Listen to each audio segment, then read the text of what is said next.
Hey guys, welcome back to the Paladins Alliance. The RMRs around the corner, Malta, Sweden, Stockholm, and Australia as well. I mean, I'm very excited to get it underway, but as of right now, I think that there are a lot of teams that we have to go through. And instead of going through every single team, there are definitely favorites to qualify for the major. There are also a couple spots up for grabs in every region that I think that you could have a surprise here or there, and you might not necessarily know about them. You'll probably know about them in terms of the Europe teams, but maybe not in the Americas or in the Asia region if you've not been watching kind of the tier 1.5 scene, or maybe even the domestic regions for those respective places. So I actually wanted to make a video compiling 5 different teams from all of the regions, and why you should watch out for them, who they are, and basically what to expect from them at their various respective locations for all of these RMRs that are about to go underway. So let's get into my first team. To me, I think that French CS is in a very awkward situation right now. You obviously have Falcons in attendance trying to battle as the best French team as of right now. And when I say French team, I mean everybody is French. And then you also have the other side of things with the team like LDLC, who have been kind of going through their own structuring themselves with Amanek. But I think the shining beacon of hope that France particularly enjoys watching the most is Heat. And I think that they're in a very interesting situation themselves right now. But I think that with some of the tournaments that they've had, the kind of year, the 2022 that they've had as well, I think that they have what it takes to actually get through the RMRs in their respective region and do it in style. I think that they have the ability to do so. And maybe you might not necessarily see that in terms of the tier 1 results, but I still think that they have what it takes to go against the best in the region, especially with the kind of brand of CS that they like to play. It's this very gritty, ground down type of CS where they win the force buys. They have this very grindy CS. I think that's just the best way that I can surmise it. Basically, you get down to these 14-14 situations, and they still come out on top no matter the buy, no matter the side, no matter the map. And I think that is what is so exciting about just watching Heat from a viewer's perspective. But I think that in terms of why you could actually root for them and expect for them to at least show a competitive field of games throughout Malta is because, look, they've played enough lands at this point, enough tier 1 tournaments, that I think that they've gotten enough experience under their belt to kind of overwhelm some of these newer teams, some of these teams that might be considered quote-unquote all-niners, but don't have enough of what it takes to actually go over the top on a land setting, especially when the kind of pressure is this high and in these environments. You look at the kind of tournaments that they've had to play thus far. They played at ESL Challenger February, where I believe they got eliminated by Complexity. The Pro League Conference, where they were surprised by Endpoint, and I believe they were knocked out later on. They had a very tough bracket, all things considered. They had a quick 1-2 to get eliminated. And then you also have the Antwerp RMRs, which I think is the most important thing to talk about. Basically, they went 2-2 in that Swiss stage. They're honestly on the verge of actually eliminating Astralis in a quick 3-map, or not a quick, a very drawn-out 3-map affair. And I think that that's where the experience kind of outweighed them, their kind of ability to take Astralis down to 3, and they weren't able to qualify. That's where you have the infamous picture of Body crying because he couldn't actually take it over the top. And I think that now you look at the kind of S-tier tournaments that they had to attend to thus far. They attended EPL. They came in last. And yeah, that is a problem, right, in kind of my case that I'm trying to argue here. But it was also the most competitive group of the season. They did get battered by Ents, but as soon as that series was over, they found a way to actually stay competitive with all the rest of the 4 teams that they played. They had absolutely tight maps against Complexity, even though they lost that map to that series 2-0. And then against Heroic and Maus, it definitely felt like they had the upper hand in a lot of situations, but it came down to, again, a bit of experience here or there and very tight situations on those third maps. However, I do think that they've gotten enough teams on the back foot throughout this EPL stage that I think they've got enough experience now. They've played enough best of 3s that I think that when they get into those stages of the RMR, I think they'll have enough to actually go over the top. They have a chance again to kind of consider themselves a 2-2 team, and I think that they've gotten enough teams in this kind of susceptible top 20, as well as the kind of the lower tier tier 2 European teams to kind of take over the top and qualify for the RMRs. Now, in terms of individuals, yeah, they don't necessarily have a true star player, but as of late, I think Afro's really come into his own. When you've brought into Jax into the squad, there've been a better understanding of the support system of this team, that you've allowed a player like Afro to prosper a little bit more on the AWP. I'm still looking to a bit of consistency on that AWP in terms of big games, but the fact of the matter is this guy has still got the skill to back it up, and it's allowed for players like Joko to kind of reel it in a bit more, Jax to allow for a bit more space for this guy, and he's been able to kind of produce some really, really good CT sides. I'm just looking for a bit more consistency and as well as a bit more impact on that T side. But all in all, I'm excited to see Heat, and I've always been a big fan of them, and I think that with this Jax edition, they'll have enough to take it over the top and qualify for the Rio Major. I wasn't expecting to put this team here. I'm not going to lie. I think that Europe RMR A is actually a very interesting one, because I think there's a lot of teams that, even more than RMR B, are considered top-level teams, but I don't think that they're immortal in this tournament. I think there's a lot more opportunity for some upsets to happen, and I think if there's any team that I could kind of count that upset to happen, it's going to be Eternal Fire, and I think that is the team to watch in the A division of the Europe RMR. I think after Paz's edition, I didn't think that the age and skill was kind of teetering to the way that I wanted it to. It was a bit too hard on the veteran side, and Xantares and Woxic would have to do everything.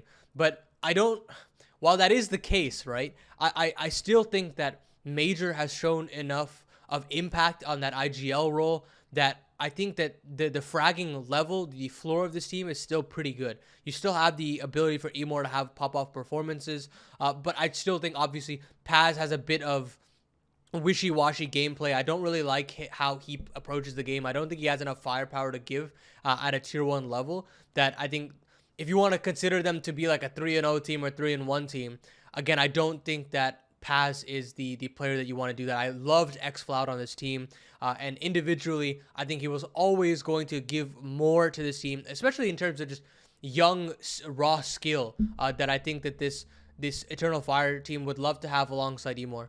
But the fact of the matter is, I think that core of players, Xantares, Woxic, and Major, is still a very, very capable one, and I think that in and of itself is kind of why I am looking to them to upset their way into a qualification spot for the Rio main stage, the challenger stage. And the other big thing I have to actually state about them is that the momentum that this team has gained over the past few weeks heading into a big tournament like this has been just absolutely immense. They didn't qualify for the EPL playoffs, but in my books, I thought they were the third best team in Group D. They did actually win out against Liquid, made it really close for them, and they absolutely swept through their final 2 series to actually claim the very close situation to actually qualify for the playoffs. Cloud9 did drop the ball against Liquid, and that's where we have the playoff stage that we have right now. But regardless, the kind of momentum and grit and tenor that they showed there was really, really impressive to do on LAN. You had kind of situations where Xantares and Woxic would both take turns to impress, and that in and of itself was super exciting. You know, there were situations before where I didn't feel like Woxic was turning up in his former individual form, but now he actually is. You have even Major having a couple pop-up series on his own, and then that on top of the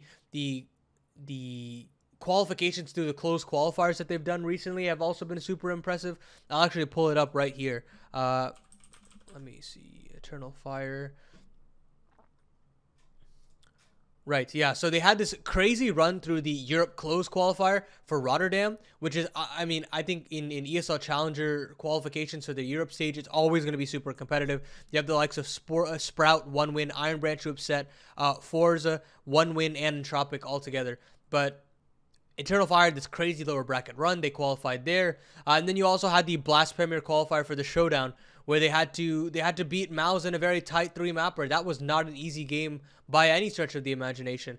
And then them just showing that determination to get through these tough games, where you can definitely see that when the going gets tough on LAN, at least, you could see that, oh, maybe their hearts aren't in it anymore. They're kind of dejected. They don't want to actually play through. But they've been showing a lot of determination regardless to kind of compete against the very best. And that in and of itself is making me feel like, hey, when they get down to these 2-2 matchups, I think that they'll also have what it takes to edge out, an Astralis, especially with the kind of susceptible form that they're in right now. And then maybe even like a Spirit, maybe even a Sprout, a BNE. All these teams, I think that are very mortal. I think that they can take it over the top and qualify. But jury's still out. I think Eternal Fire isn't necessarily the most flashy in terms of tactics. You can kind of read them, but again, it's shutting down those individuals that is the most important part. And I think there are very few teams that I think can go toe-to-toe in terms of the raw firepower that this squad contains. So now let's just jump into the Americas RMR side of things. I mean, it's a very interesting region, to say the least. We've got a lot of Brazilian teams vying for playing in their home region, and I think that's probably the biggest storyline to take away from all of these squads. And I think that this actually creates a very different situation where you've got a couple of teams that I think that might be on the fringes of qualifying, now have a bit more of an edge, a bit more of firepower, and a bit more of flair in the pep in their step to actually qualify, as opposed to a couple of these NA teams that might actually be better in terms of raw results that they've actually shown domestically. So let's actually jump into it and discuss kind of the first team that jumped off the page in my book, and that has to be Pain Gaming. I mean, ever since the end of IEM Cologne, they've actually been going in a very interesting direction. They win ECL. They attend the Blast Spring Finals. It just made sense in general that Nithon and Nekis would stay in this lineup, and that they would just go at it at the next season and try to see where they could land their feet. But instead, the organization had a different mind.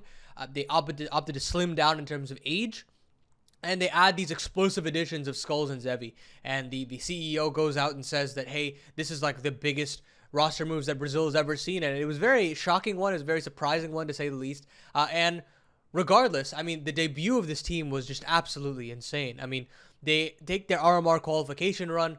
They just blow through the domestic competition that they had. They went with clean wins over 0-0 Nation and MIBR. That in and of itself is kind of the big name competition that they have in this RMR in and of itself. And then they go to their first LAN, ESL Challenger Melbourne, where they also had a near flawless LAN. They dropped a map against Imperial in the grand final. And they qualify for the conference, and I think that they have everything what it takes to actually qualify for Rio as well. When we think about why this team is so exciting, I think we have to talk about Zevi. It's basically Pain's wet dream in some ways. You basically take the consistency that Safe was always able to provide when he was on this Pain squad, and then you bring out that unbridled boldness of Nithon, and you basically combine both of those playstyles, the consistency and that boldness and that aggressive playstyle, and you've got basically this man possessed in the server in Zevi. No matter what the case is, this guy's always willing to take fights. No matter if he's having a slow start or not, he's still willing, right? And that in and of itself is super exciting, even on land that he was showing these kinds of performances. That is super exciting. I think making sure that this guy is comfortable alongside Skulls is going to be the biggest indication of whether or not they can actually qualify, right? When you think about the things that can hold back Pain from qualifying for Rio, is that pressure going to get to them? Because at their first LAN in Melbourne, it didn't necessarily feel like it. Although in that grand final, when they were pushed to that map 3, there was a room for Imperial to actually come back, and you could start to see cracks in the Pain gameplay and how they were approaching the game. A couple mistakes being shown here or there. They're a very momentum heavy team, and right now all the momentum is going in their favor. So I'm very interested to see if they actually set themselves up for potential hurdles in this RMR, whether they're able to overcome it, whether they get into another situation where you play a team like Imperial and you've got experience backed up against you, and the pressure gets into your head. I need to make it to play into my hometown, and that in and of itself I think is a very scary thing for Pain as a newer, younger squad. That is the kind of inherent risk that you're taking when you bring on players like Skulls and Zevi.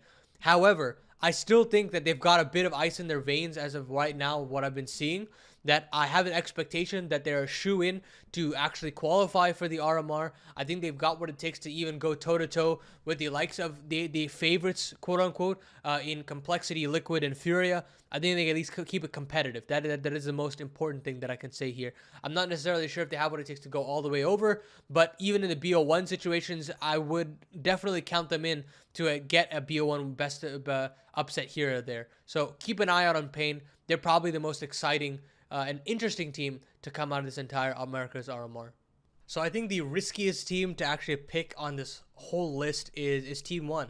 I've been casting a lot of ECL, a lot of qualifiers, and one thing that I noticed is that this team is also finding a huge, insane hot streak right now. But let's go back a little bit and kind of discuss how TeamOne got to this position and why I'm putting them on this list in the first place. They've been in some serious flux for a long time, just because, I mean, ever since their shocking upset run throughout ECL and that mediocre EPL, you kind of had the situation where Malbs wanted to search for different opportunities. He went to 0-0 Nation, and then you had this kind of rotating fifth for quite some time, and they never actually were able to find a way to fill that void that he left behind.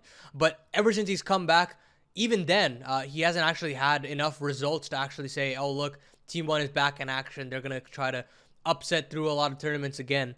But right now, I think this team is a team possessed. They came 3rd to 4th at Frag. I mean, only losing to the EG White team that eventually took the title there on LAN. Then you also had the qualifying for Rotterdam very comfortably throughout all of their domestic competition. They almost swept through all of their ECL games. I think they should be kind of favorites to be champions there. And a near perfect qualification for the Showdown and Fire League finals as well. So those tournaments, again, domestically, they've been doing everything that they need to require to compete with the top level of competition at the Americas RMR, but I still think there are a bit of caveats in this entire situation. They've not had any true S-tier LAN experience, and I think that'll be a big problem for them. They have this heavy reliance on Malbs and Pesa both to kind of find enough damage in the server that if they go missing, then you kind of have to look towards some other individuals that don't necessarily come up big too many times around. You've got TRK, you've got Maluk as well. And I think that he is actually the individual that I'm looking towards creating the most amount of impact and being the very difference maker that this team needs. When he's on fire, this guy does not miss. He is absolutely just a force to be reckoned with in terms of aggression. He's very willing to take these opening pick fights, especially even on the T side of things. And when he's not going, that's when you kind of have to rely on that twosome of Mobs and Pesa. So I'm looking towards him to make the right calls as well as make the right shots. And I think that is the kind of key piece that TeamOne needs in order to actually succeed. And when they actually did succeed at ECL, when they made it to EPL and showed a little bit of signs of life, I think he was that key proponent to showing why they were actually capable of fighting against the very best. So of all of the teams that I've kind of selected in this kind of list of 5, I think that they have the highest potential, but they also have the biggest chance of just absolutely bombing out because the potential of some of these players just completely flop. I think that the top dogs will surely come prepared, but it really comes down to how they play against those middle tier games, those bottom tier games, and showcase that they have what it takes to qualify for Rio, because this team has been on the fringes for quite some time. This organization especially, I think that now is the time to carry on the momentum that they have between Malbs and Pesa and go all the way to Rio. I did say I would talk about all the regions, and I do want to talk about the Asia RMR as well.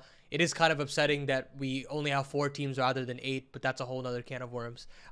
I still want to talk about one team to watch. I think it's very obvious who the team I'm going to pick here is, and that's Rare Atom. I think that they have kind of shown up when the Chinese region especially needed it most. When you look at the kind of caliber of teams that they're beating to actually qualify for this, they are beating the tougher competition that their region has to offer. I don't think that Tyloo is up to snuff, and obviously they're going through their own changes. But now you look at the actual way they got here. They won their Wings Up 2-0 in the open qualifier. They beat Wings Up again twice in the closed qualifier, and as well as Lin Vision to take it all the way and represent China in the Asia RMR. They've been on an absolute tear in terms of the international results that they have. I think they are a cut above all of the teams that are in attendance at this Asia RMR. It's only a 4-team tournament, but they're absolutely the better team. Greyhound hasn't shown enough to me that suggests that they have what it takes.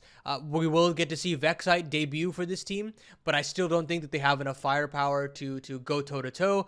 I think IHC is still going through their own rebuild. That doesn't suggest that they have, again, any kind of cohesion to actually go toe-to-toe with Rare Atom, and JJ Howe, I think, is just not at the caliber of the other 3 teams at this tournament to really put up a fight. So that leaves Rare Atom, right? And why is Rare Atom so good? I've talked about this so many different times on all of the NA episodes that we've talked about Agent CS, but Jam Young is an absolute stud. I mean, I absolutely love watching this guy play. He's so confident on the AK-47. He is still, some of the clutches that this guy has had on LAN has just been absolutely insane. The level of gameplay that this guy puts in time and time out, the consistency that he puts out has always been very exciting. It's the explosiveness of his game is what draws me so much to watch him play. But even players like Mercury and Mosea, who have been kind of discovered through the pugging system of China, who haven't been actually on big professional team, they've also been stepping up in big ways. Kaze has done a lot of work alongside Advent to bring these 2 players alongside them. And that, I think, has been the key piece of them actually staying competitive. You have to actually tip your hat off to them in their scouting process to find these guys and showcase that, hey, we've got the ability to not only scout, but to craft a very, very competitive team and play against the very best. That run in Valencia was very impressive, and that in and of itself has enough momentum for me to say that, hey, they've got what it takes to qualify for the challenger stage. I'm very interested to see how they'll go up against Europe competition, America's competition when they do qualify. But until then, I think you guys should definitely watch the sparks fly from this Chinese squad. And that's going to do it. Those are the 5 teams that I've picked out here. They aren't necessarily kind of surprising picks in some ways, but I think there are teams to look out for in terms of fringe picks. They all have caveats to them falling apart, but I think that the kind of stars are aligning at this point for majority of these squads to qualify. I'm excited to see what they have in store. I'm excited to see who you guys might think is a team that could upset their way into the RMR. So leave a comment down below. Let me know what you guys think. If I've left out any teams that you might have actually wanted to talk about, I'll have a good conversation with you. I love having just short conversation with you all. Thank you for all the support with NA. I've got a lot of crazy ideas that I want to bring forward to the table, and I hope you guys enjoy the kind of narrative focused stuff that I've been going towards these days. I still want to do a couple of analysis videos, and I hope you guys stay tuned for those as well. All in all, thank you guys all for the support, and I will catch you guys in the next episode of NA. Peace.